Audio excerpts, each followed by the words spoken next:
오늘은 그 며칠 전에 나온 인텔의 글로벌 파운드리 인수 추진 이슈에 대해서 좀 간단히 생각을 해보려고 하는데요.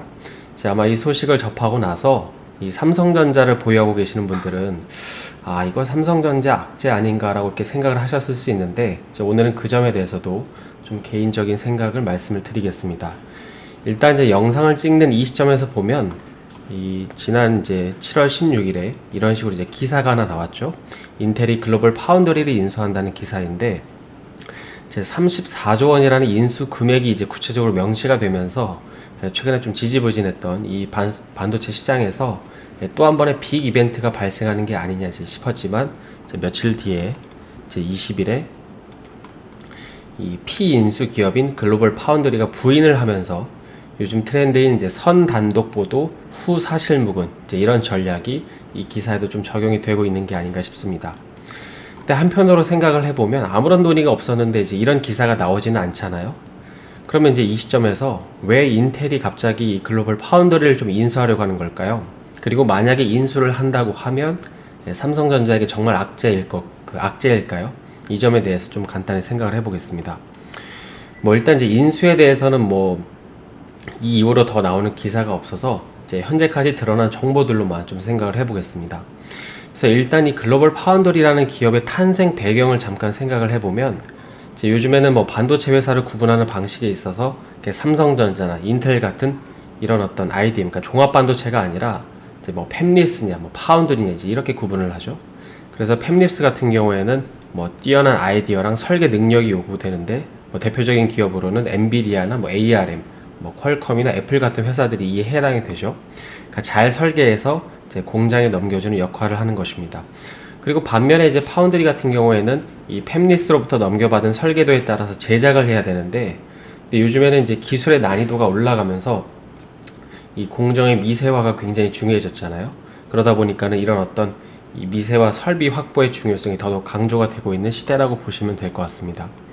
그래서 이런 가운데 이 글로벌 파운드리 얘기를 계속 해보면 이 사실 글로벌 파운드리라는 기업을 설명하는 데 있어서 빠지지 않는 기업이 바로 AMD라는 기업이 있습니다. 그러니까 AMD는 우리가 그 그래픽 카드를 만드는 회사로 잘 알고 있지만 지금은 이제 AMD가 크게 성장을 했지만 사실 몇 년 전만 하더라도 이 AMD라는 회사는 그 인텔의 흉내제기 회사였거든요. 그러니까 이거를 약간 이 은어로 카피캣이라고 하는데, 그러니까 이 말은 이제 지금은 사망한 스티브 잡스가 과거 아이패드를 선보인 이후에 구글이나 삼성이 비슷한 태블릿 PC를 출시하니까 자기네를 따라한다고 하면서 비난한 어떤 단어로 사용된 이제 용어입니다. 그러니까 안 좋게 말하면 짝퉁 제조업체라는 말인데요.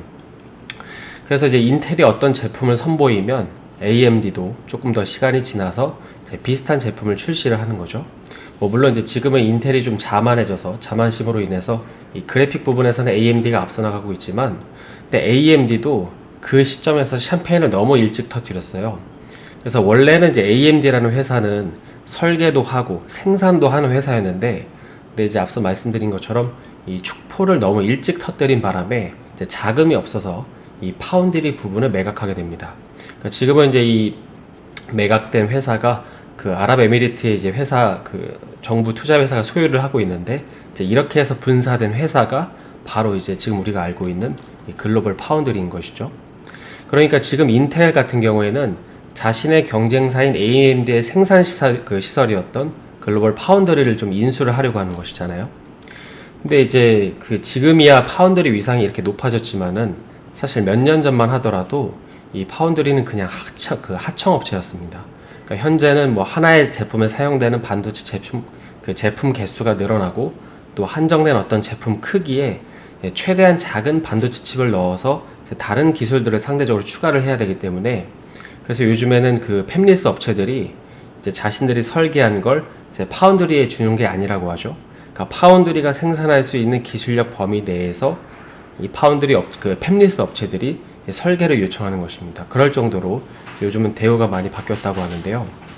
그래서 이러저러한 얘기를 했지만 결국에 이런 상황 속에서 왜 인텔이 글로벌 파운드리를 인수를 하려고 하는 걸까요? 아마도 이제 그 추후에 본인들이 설계한 걸 이 생산하는 물량을 더 이제 늘리기 위함이라고 생각을 하고 있는데, 그래서 행간에는 둘이 합쳐지면 기술력 시너지가 날 거라고 하지만 뭐 아시다시피 이제 반도체 미세 공정이 갑자기 이렇게 드라마틱하게 개선되는 영역이 아니라는 점을 감안해 봤을 때 이건 너무 긍정적으로 해석한 포지션이 아닌가 싶고, 그래서 이제 조금 더 현실적으로 보면 지금 인텔이 글로벌 파운드리를 인수한다고 해도 아마도 당분간은 이 삼성전자에게는 큰 영향을 미치지는 못할 것 같긴 합니다. 왜냐하면 이제 글로벌 파운드리 같은 경우에는 크게 두 가지 문제가 있기 때문인데요. 먼저 첫 번째로 이제 인텔이 바로 인수를 한다고 해도 이 글로벌 파운드리를 바로 사용할 수가 없습니다. 그러니까 당장 사용할 수 있는 이 생산 공장이 아니라는 것이죠. 그래서 아까 그 글로벌 파운드리가 AMD에서 파생해서 나온 기업이라고 말씀을 드렸잖아요.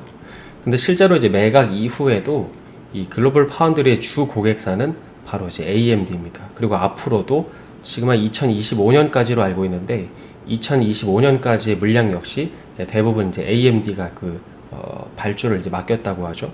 그러니까 인수를 하더라도 당장 인텔의 물량을 생산할 수가 없는 것입니다. 그러니까 즉시 전력감이 아니라는 것이죠.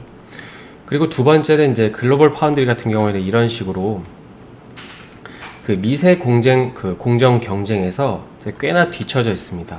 그러니까 이게 사실 뭐 인텔도 그렇고 이제 글로벌 파운드리도 그렇고 이 점유율 부분에서 좀 밀린 결정적인 이유였는데, 그러니까 지금 그 TSMC나 삼성전자 같은 경우에는 그 3나노, 5나노 얘기를 하고 있잖아요. 근데 이에 반해서 글로벌 파운드리는 현재 12나노, 14나노 제품을 생산을 하고 있습니다. 그러니까 기술력 격차가 이제 꽤나 많이 벌어진 상태인 것이죠. 그래서 이제 인텔도 심지어 본인들도 이제 그걸 알기 때문에 지난번에 7나노 실패 이후에 이 자신의 물량, 그러니까 자사의 물량을 글로벌 파운드리가 아니라 TSMC랑 이제 삼성전자에 맡기는 이유가 여기에 있는 것이죠. 그래서 뭐 딱 이분법적으로 해석을 할 수는 없겠지만 이제 큰 그림에서 놓고 보면 인텔이 뭐 당장 글로벌 파운드리를 인수한다고 해서 삼성전자에게 악재가 드리워졌다고 얘기하는 건 조금 아직까지 이제 시기상조인 것 같고요. 뭐 추후에 이제 어떤 소식들이 더 나올지 모르겠지만 이제 오히려 이런 소식보다는 그 AMD가 자신의 경쟁사를 인수하려는 인텔을 보면서 이제 본인들이 다시금 이제 파운드리에 진출하는 게 악재가 될 수도 있을 겁니다. 그래서 정리를 해보면 이제 추후에 어떤 이슈가 또 나올지 모르겠지만 현재 그 인텔이 글로벌 파운드리를 인수하는 목적은 이제 그동안 크게 수요가 없었던 이 차량용 반도체 같은 부문들에서 수요가 폭증을 했기 때문에, 그래서 지금 현재 시점에서는 이 가격 결정력이 주문자가 아니라 공급자한테 있잖아요. 그리고 이제 추후에 미세 공정을 꼭 하지 않더라도 결국에 이제 반도체 판매 수량이 늘어나니까 이제 인수를 하려는 게 아닌가 싶긴 합니다. 그리고 이제 삼성전자 같은 경우에는 이번 분기를 보면 이제 비메모리 시장 점유율이 조금 낮아졌는데, 그래서 오히려 삼성전자한테 악재는, 그러니까 지금 악재는 뭐 내년에 이제 반도체까지 끌고 오지 않더라도 이제 현재 수율 문제로 어려움을 겪고 있는 TSMC의 3나노가 이제 성공했다는 소식에 들리는 게 더 악재가 되지 않을까 싶습니다. 그래서 오늘은 그 인텔의 글로벌 파운드리 인수권에 대해서 좀 간단히 살펴봤는데요. 남은 하루 마무리 잘 하시고 저는 내일 다시 인사드리겠습니다. 오늘 영상이 도움이 되셨다면 좋아요와 구독 부탁드립니다.